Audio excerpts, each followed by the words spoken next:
আসসালামু আলাইকুম।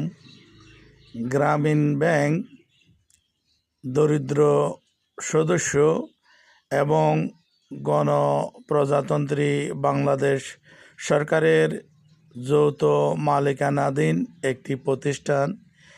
এই ব্যাংকটি দরিদ্র জনসাধারণের ভাগ্য উন্নয়নে কাজ করছে।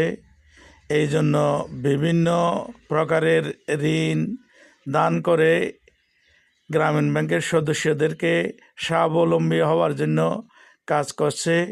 এই ব্যাংকটির উল্লেখযোগ্য কাজ হচ্ছে এর সদস্যদের সন্তানদের উচ্চশিক্ষা নিশ্চিত করা। কোনো দরিদ্র সদস্যের সন্তান যদি ভালো ফলাফল করে তাদেরকে আর্থিক বৃত্তি এবং সনদ দান করে উৎসাহিত করে থাকে।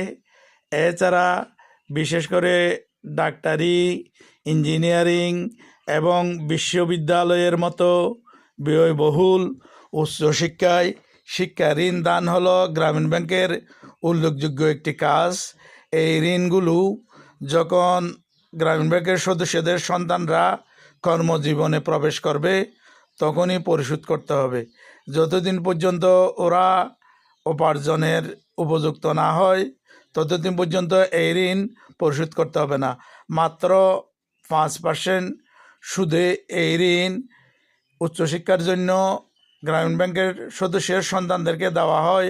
গ্রামীণ ব্যাংক এমন একটি প্রতিষ্ঠান যার নীতি নির্ধারণ ওই সমিতির সদস্যরাই করে থাকে। অর্থাৎ কোন সদস্য ঋণ পাবে, কোন সদস্য ঋণ পাবে না, এগুলো সদস্যদের মিটিংয়েই সিদ্ধান্ত নেওয়া হয় এবং প্রত্যেক সদস্য ঋণ পরিশোধের জন্য দায়ী থাকে। কোনো সদস্য ঋণ পরিশোধ করতে না পারলে তার পক্ষে সবাই ঋণ পরিশোধ করে। এইভাবে গ্রামীণ ব্যাংক কোনো ঋণ খেলাপি না হয়ে সর্বোচ্চ ঋণ আদায়কারী একটি প্রতিষ্ঠান, যা জনগণের ভাগ্য উন্নয়নে এবং দরিদ্রদের ভাগ্য উন্নয়নে কাজ করছে। অনেকে না জেনে গ্রামীণ ব্যাংকের সমালোচনা করছে। ধন্যবাদ সবাইকে। খুদা হাফেজ।